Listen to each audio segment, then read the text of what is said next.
제목, 진짜 배움은 책상 밖에 있다. 여러분, 안녕하세요.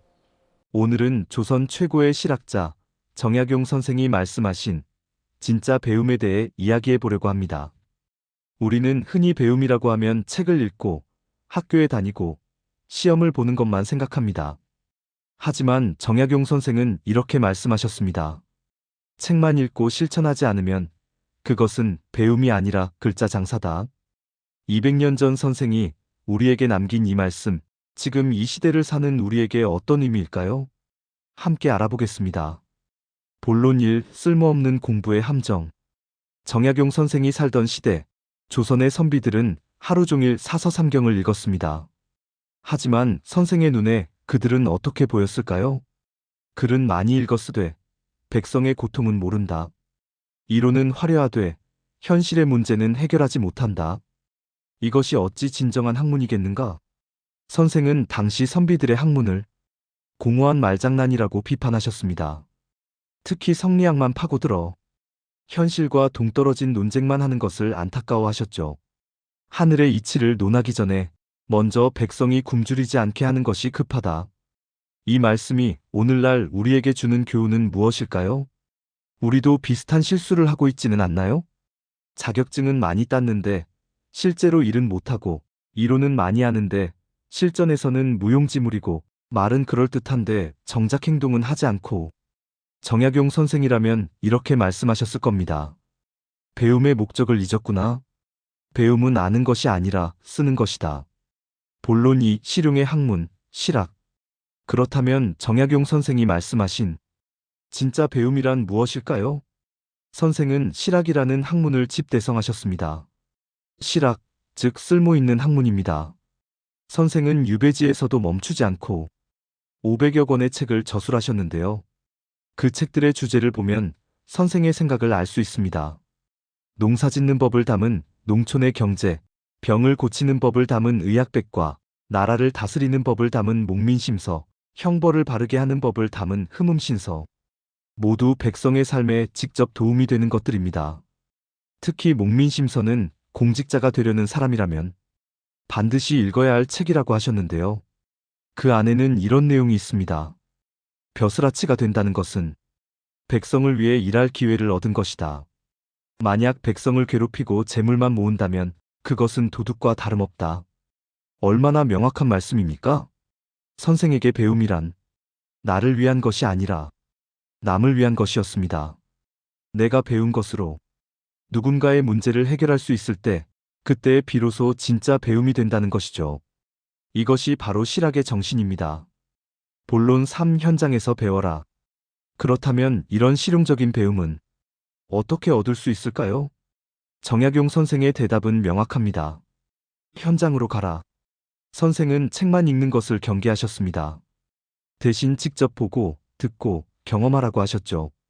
실제로 선생은 유배지에서 농민들과 함께 밭을 갈고, 어부들과 함께 배를 타고, 목수들과 함께 집을 지었습니다.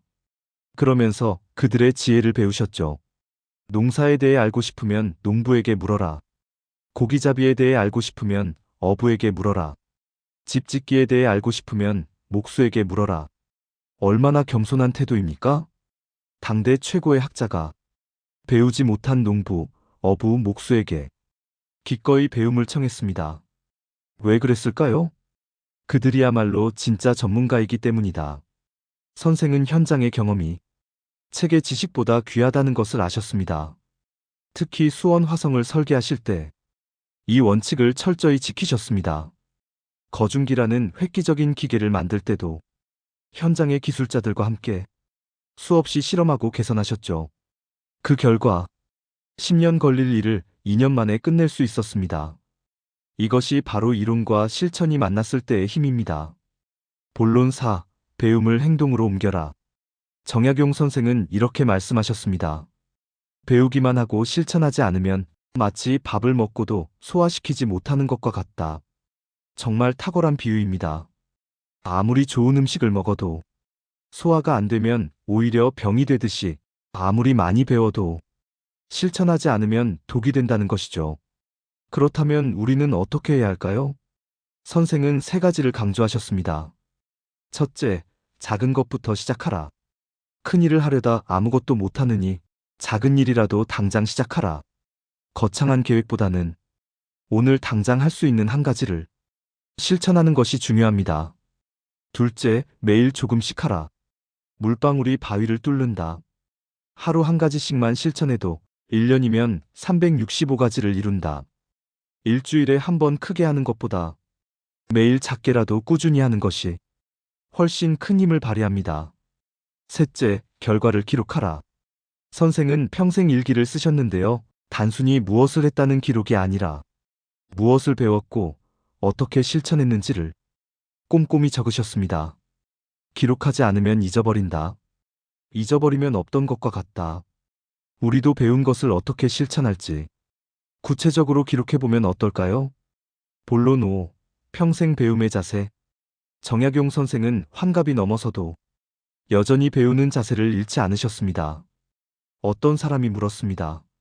선생님, 이제 그만 쉬셔도 되지 않습니까? 선생의 대답이 인상적입니다. 배움에 어찌 끝이 있겠는가?